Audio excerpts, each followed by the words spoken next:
Bienvenidos a Perspectiva Bíblica. Bienvenidos sean todos. Un placer estar contigo, Clara Mercedes. Un placer estar contigo, Johnny Ramírez Johnson. Y esta semana estamos estudiando Jesús, nuestro sacrificio perfecto. Lección 9 para el 26 de febrero del 2022. ¿Puedes dedicar este momento al Señor en oración? Oremos. Te damos gracias, Padre Santo, por todas tus bendiciones, por la oportunidad que tú nos das de estar estudiando tu palabra. Sí, Señor, gracias. Ayúdanos a honrarte en nuestras vidas y a serte fieles y a amar al prójimo como nosotros mismos. En el nombre de Jesús oramos. Amén. Amén. Clara, vámonos a materia de una vez, a materia. Bien, léenos el texto bíblico. Dios ha perfeccionado a los santificados para siempre. ¿Para cuánto tiempo? Para siempre. Ave María. Y el verso de Hebreos 10:14 dice: porque con una sola ofrenda ha perfeccionado para siempre a los santificados. Esto, Clara, es extraordinario. Esta promesa que tiene aquí, lo que nos está diciendo es que Dios nos ha completado. Pero esto, Clara, tú sabes que a mí me gusta definir las cosas. ¿Tú crees que yo estoy complicando las cosas o es No, bueno? defínela. Bueno, pues entonces, ayúdame. Sacrificio. Aquí hay dos palabras que hay que definir. Sacrificio y perfecto. Muy bien. Del tema de nuestra lección que dice Jesús, nuestro sacrificio perfecto. Pero entonces, ¿qué quiere decir sacrificio y qué quiere decir perfecto? ¿Te parece apropiado? Me parece muy apropiado. Pues vámonos a la Real Academia Española de la Lengua. A ver, defínenos. ¿Qué quiere decir sacrificio de acuerdo a la Academia Real Española de la Lengua? Ofrenda a una deidad en señal de homenaje o expiación. Acto del sacerdote al ofrecer en la misa el cuerpo de Cristo bajo las especies de pan y vino en honor de su eterno Padre. Matanza de animales, especialmente para el consumo.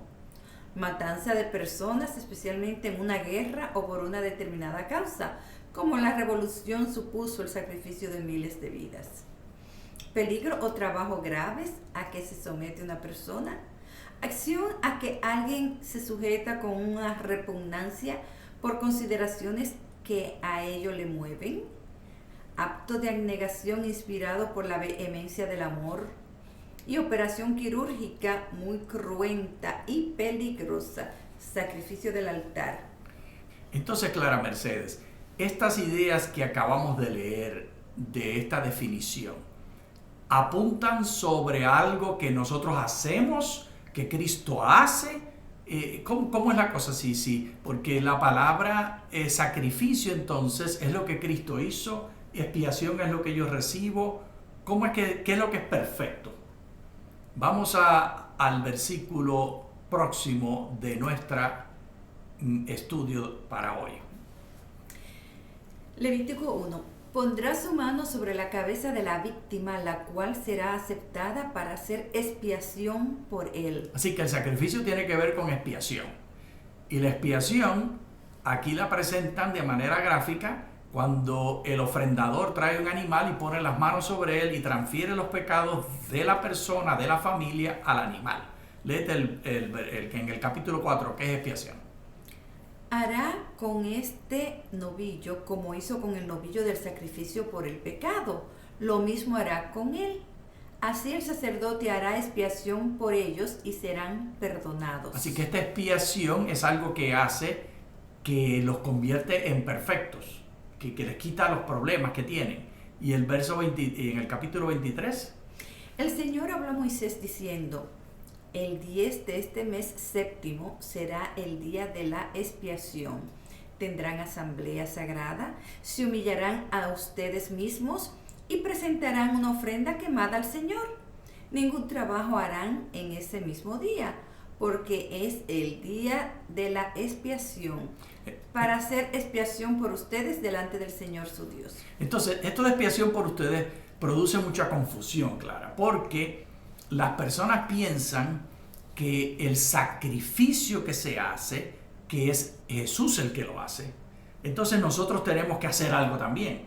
Pero precisamente es lo contrario, porque la palabra expiación lo que dice no es paralelo de sacrificio, sino que expiación lo que quiere decir es cubrir. Léete la... Y otra palabra más fácil quizás sería, Johnny, sustituir. Lee lo que dice el hebreo. Ok, vamos a leer. Cubrir, tapa. Expiación, una cubierta protectora para repasar algo o cubrir una deuda o mal. Entonces, Clara Mercedes, esto de sustitución implica una negociación donde hay algo que una cosa está tomando el lugar de otra. Y de alguna manera, al que le toman el lugar, pues tiene que poner algo, ya sea el consentimiento o algo. Mientras que cubrir no implica que tú haces nada, sino que es que te taparon, te escondieron. Esto, Clara, vamos a mirarlo de nuevo un poquito más, sin leer todos los versos, porque ya lo habíamos leído estos versos la semana pasada. Sin leer todos los versos, porque ya lo habíamos leído la semana pasada. Pero todavía es importante que lo reafirmemos porque estamos en el mismo sistema. Estamos hablando del mismo concepto.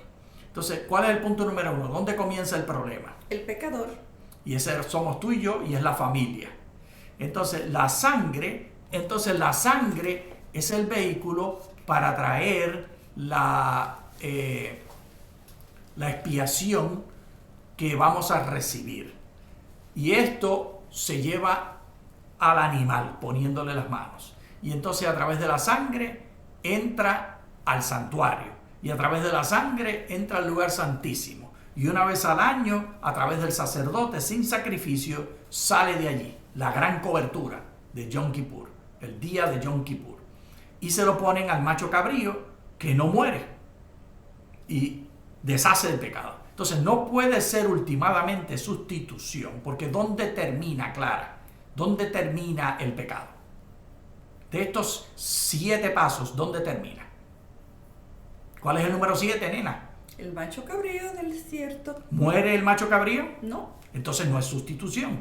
La solución del pecado es cobertura, no es sustitución. Porque no termina en el punto 4, termina en el punto 7. Y no hay sangre de por medio. El macho cabrío se lo lleva. Hay quienes dicen, no, porque el macho cabrío se lleva la responsabilidad, pero no la culpa. Y cortan pelos para inventar cosas. Miremos la definición de expiación. Expiación. Acción y efecto de expiar. Y mira, expiar entonces. Borrar las culpas, purificarse de ellas por medio de algún sacrificio. Dicho de un delincuente, sufrir la pena impuesta por los tributantes, padecer trabajos a causa de desaciertos o malos procederes, purificar algo profanado como un templo. Pero nada de eso es la definición bíblica, porque no es que hubo purificación, sino que se cubrió. Es cuestión de taparlo para que no se vea. Esto, Clara, es una cosa importantísima que lo podamos entender, porque lo que esto está diciendo es que la solución del pecado que Dios le da al pecador no está nunca en el pecador y no es algo que ocurre en el pecador. Y finalmente y ultimadamente termina en el macho cabrío que no muere. Nosotros hemos construido una teología que nos pone en un problema serio, porque decimos que es sustitución, y cuando digo nosotros digo el cristianismo, no estoy hablando de la iglesia adventista, el cristianismo en general. Decimos que es sustitución y que Cristo tomó el lugar. Pero entonces tenemos a Azazel y decimos que ese no es Cristo, que ese es Satanás. Pero con él es que termina. Entonces no fue sustitución. O es que es sustitución a mitad del camino y los últimos 2 pasos no son sustitución. Entonces tendría que haber algo claro en el texto que nos lo dijera. Y mi sugerencia es que nunca fue sustitución, siempre fue cubrir, tapar y de esa manera esconder al pecador. no es algo que tiene que ocurrir en nosotros. La salvación nunca ha sido algo que va a ocurrir en nosotros. Tú has estado muy calladita. ¿Tú sientes que estoy hablando cosas esotéricas o que estoy demasiado controversial? ¿O qué? Tienes mucha energía y me encanta verte así. Puedes seguir hablando. Eso es un put down que tú me estás haciendo, decir que tengo mucha energía o que te estás burlando de mí.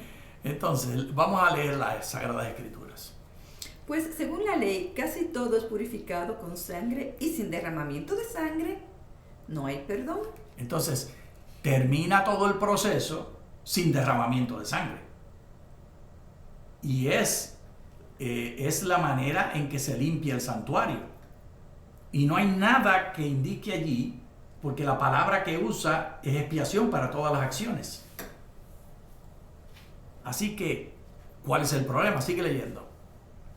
Era pues necesario purificar las figuras de las cosas celestiales con estos ritos, pero las mismas cosas celestiales con sacrificios superiores a estos, porque Cristo no entró en un lugar santísimo hecho de manos, figura...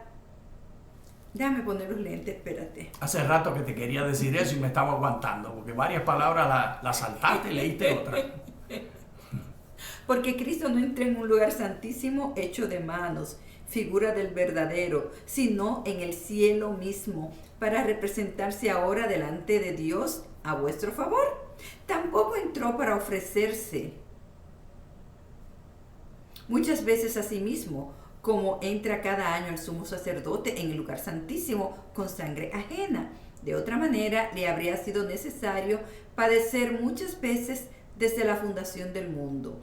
Pero ahora Él se ha presentado una vez para siempre en la consumación de los siglos para quitar el pecado mediante el sacrificio de sí mismo, y de la manera que está establecido que los hombres mueran una sola vez y después del juicio, así también Cristo fue ofrecido una sola vez para quitar los pecados de muchos.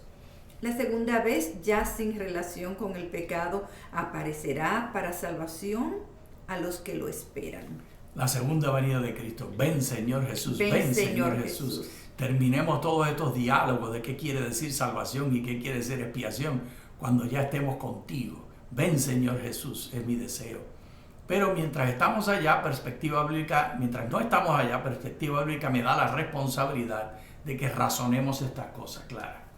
Y yo no tengo que tener la respuesta, tú no tienes que estar de acuerdo conmigo, y los que participan viendo y escuchando tampoco tienen que estar de acuerdo, pero sí tienen que tener la responsabilidad de escuchar y pensar y tomar una decisión. Salvar, Clara, ¿qué quiere decir? Salvar. ¿Para qué nos creó Dios? ¿Es la salvación para Dios, para los humanos o para ambos? ¿Qué tú piensas de eso, Clara? La salvación es un regalo que Dios nos da, pero si nosotros lo vemos transaccional y como asunto de sustitución, Dios no lo necesita. Entonces, si Dios no lo necesita y es simplemente sustitución, es algo superfluo para Dios. Pero eso no es lo que me dice la Escritura. La Escritura me dice que Dios tiene un ímpetus, tiene un ethos, tiene una pasión. Y esa pasión me dice que hay algo en Dios que hay que satisfacer, que hay que arreglar. Vayamos a las dos perspectivas entonces. Mira lo que dice Lucas 14, 12 al 24. Léelo. Dijo también el que lo había invitado: cuando hagas comida o cena, no invites a tus amigos, ni a tus hermanos, ni a tus parientes, ni a tus vecinos ricos, no sea que ellos te vuelvan a invitar a ti y te sea hecha compensación. Entonces, esta parábola de Lucas 14 está hablando de un dueño de un reino que está haciendo un banquete. Y aquí tenemos a este señor que representa al dueño de ese reino. Y esta es una representación de Dios, de acuerdo a la parábola. ¿Y cómo ves ahí al dueño? ¿Qué ha hecho? Pues está muy orgulloso, feliz de todos esos manjares tan ricos. ¿Tú le ves cara de feliz? ¿Qué cara le ves? Yo lo veo cara de satisfacción, de felicidad. ¿No lo ves frustrado? Y porque lo veo también... ¿qué voy a hacer con toda esta comida? ¿Quién se la va a comer? No, me imagino que en el restaurante, cuando las personas empiecen a llegar. Bueno, tú eres demasiado positiva o yo soy demasiado negativo. Yo lo veo aquí frustrado, pensando, yo he preparado toda esta comida, ¿a quién voy a invitar ahora? Lee entonces el próximo texto. Pero cuando hagas banquete, llama a los pobres, a los mancos, a los cojos y a los ciegos, y serás bienaventurado, porque ellos no te pueden retribuir, pero te será recompensado en la resurrección de los justos. Amén. Sigue leyendo. Al oír esto, uno de los que estaban sentados a la mesa le dijo: bienaventurado el que coma pan en el reino de Dios. Pero él le dijo: un hombre hizo un gran banquete e invitó a muchos. A la hora del banquete envió a su siervo para decir a los invitados: vengan, porque ya está preparado. Pero todos a una comenzaron a disculparse. El primero dijo: he comprado un campo y necesito salir para verlo. Vamos a detenernos, claro. Léete de nuevo lo que está en cajitas. Vengan, porque ya está preparado. Y la otra cajita, comenzaron a disculparse. ¿Cómo tú piensas que se sentía ese dueño, ese rey, cuando dijo estas palabras? Vengan porque ya está preparado. Se sentía emocionado, quería darles la comida tan rica que había preparado. Bueno, pues entonces tú eres demasiado positiva. Vamos a seguir leyendo para que veas cómo se sintió. Léete el primero. El primero dijo: he comprado un campo y necesito salir para verlo. Te ruego que me disculpes.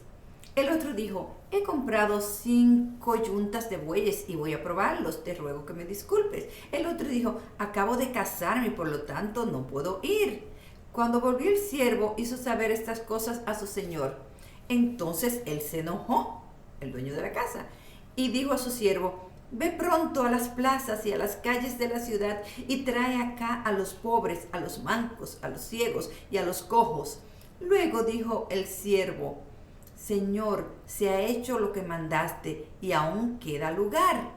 El Señor dijo a su siervo: ve por los caminos y por los callejones y exígele a que entren para que mi casa se llene, pues les digo que ninguno de aquellos hombres que fueron invitados gustará de mis banquetes. Entonces, ¿cómo tú sientes aquí a este amo, a este gran señor, a este rey que ha preparado el banquete, que ha invitado a sus amigos? Los amigos tuvieron excusa, no les interesó y entonces llamó por todas partes para que se llenara. ¿Qué es lo que... ¿Hay necesidad en ese rey? Hay necesidad. ¿Cuál es la necesidad? Él quiere ver que las personas coman su comida tan rica que preparó. Él quiere estar con las personas, cerca de las personas.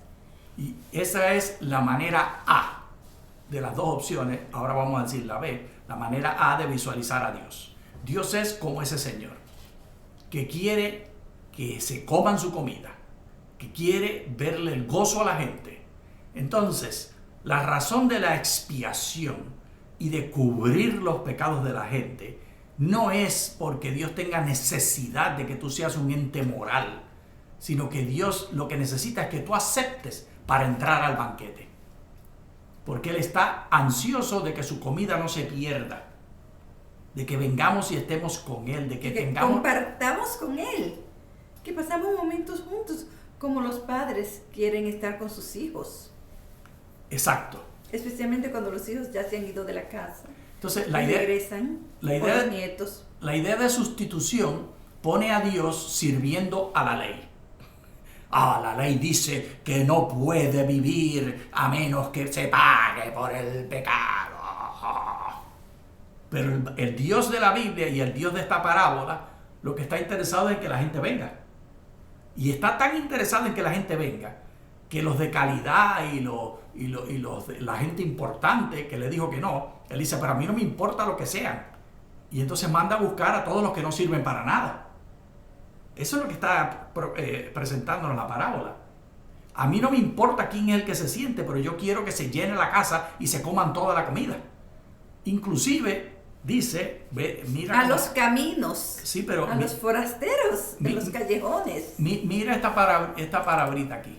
Exígeles. ¿Por qué? ¿Exígeles qué? Que entren para que mi casa se llene. Entonces, ¿cuál es el objetivo? Él quiere tener su casa llena. El objetivo no es sustitución porque hay que satisfacer la ley. El objetivo es amor. Es esconder cualquier problema que haya para que la gente no se sienta mal y vengan a la fiesta y estén con Dios. Pero nosotros los cristianos, por causa de la predicación del hermano Pablo, que fue a un grupo que tenía como cultura, como cosmovisión, la Pax Romana, donde la ley era tan importante y había que hacer contratos y había que pagar, para el romano la importancia era la sustitución. Y por eso Pablo utiliza la sustitución como una contextualización. Pero esa no fue la idea de Jesús. Y eso no es lo que presenta Jesús en sus parábolas.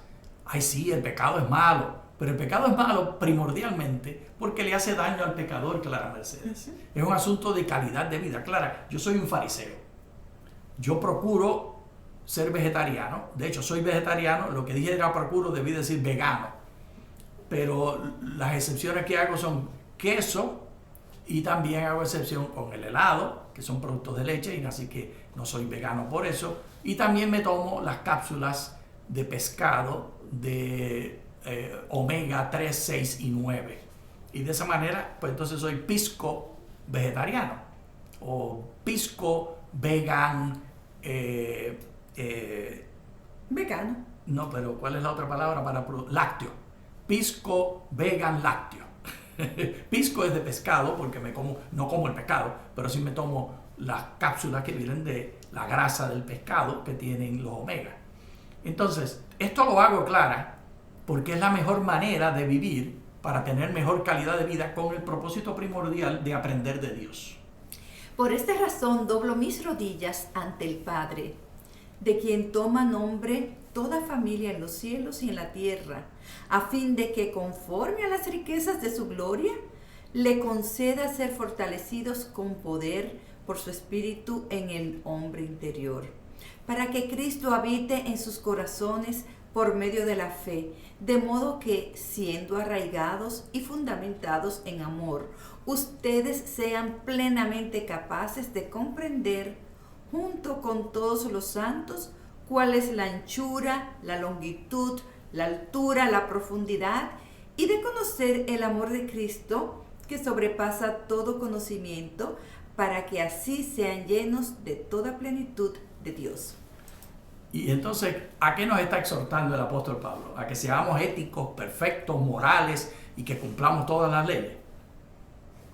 El llamado de Pablo es que nosotros aprendamos el amor para que podamos disfrutar la relación con Dios, para que podamos entender la relación con Dios. Últimamente, esa es la labor, que no se quede el Dios del cielo con el banquete preparado y que no haya quien se siente a la mesa a comer con él. Él está deseoso de esto. Él está deseoso de mantener esta relación.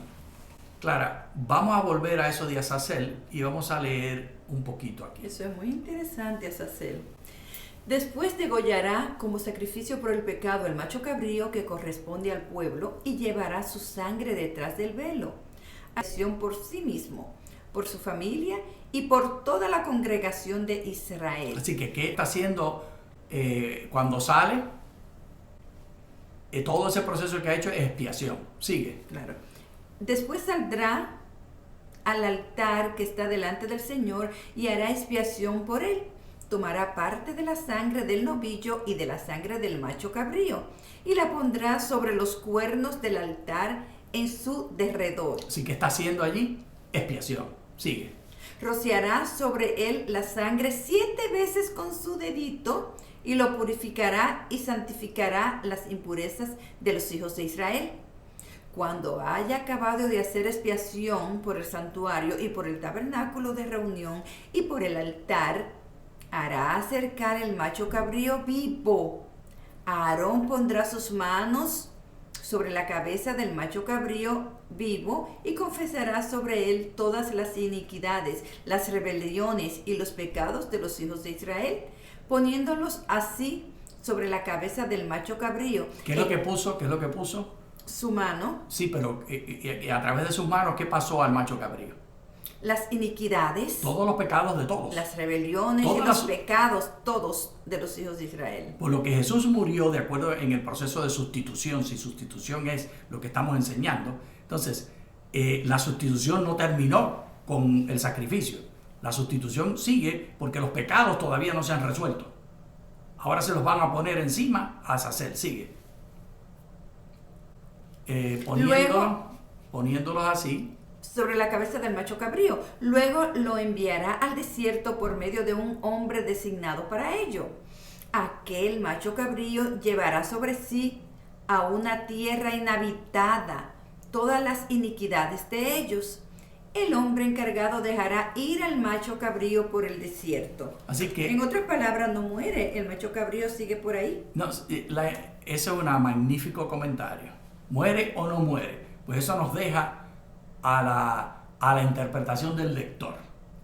Lo que... Por lo menos en ese momento no muere. Exacto, en ese momento no lo matan. No lo matan. Lo que queda bien claro es que no lo matan. Pero dice que lo lleva al desierto, a un lugar deshabitado, y te da varias descripciones de que es un lugar inhóspito. Y eso implicaría, tiene la implicación de que ese cabrío, ese macho cabrío en algún momento va a morir. Pero ese morir no es parte del proceso de la expiación, ni es parte del proceso del manejo de los pecados. Entonces, esa idea de que finalmente la muerte del macho cabrío que representa a Satanás, él toma la culpa, o no la culpa, sino la responsabilidad. La culpa la toma Cristo y la responsabilidad la toma el macho cabrío. Esos son partiendo pelos que no están en la Biblia. Eso es invención completa. No tiene nada que ver con la teología bíblica y el estudio de la Biblia. Porque al macho cabrío no muere.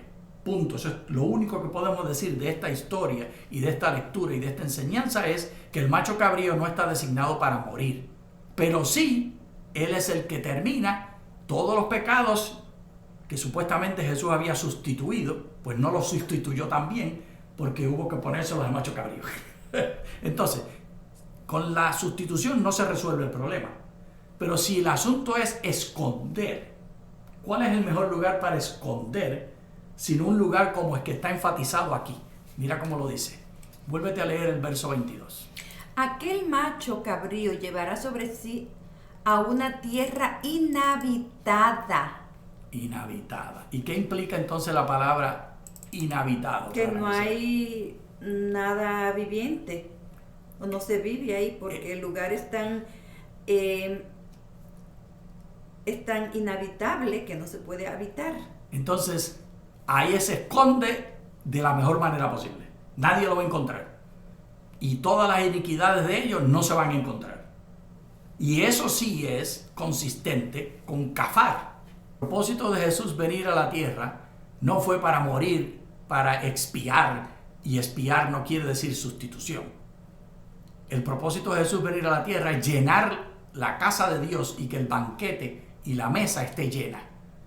Y nos dice claramente que los que fueron invitados originalmente, es decir, los judíos, no aceptaron. Entonces dice, pues olvídate de los judíos y vámonos por todas partes, porque esta casa hay que llenarla. Esta casa tiene que estar llena. El problema es de Dios, no del pecador, de acuerdo a la parábola.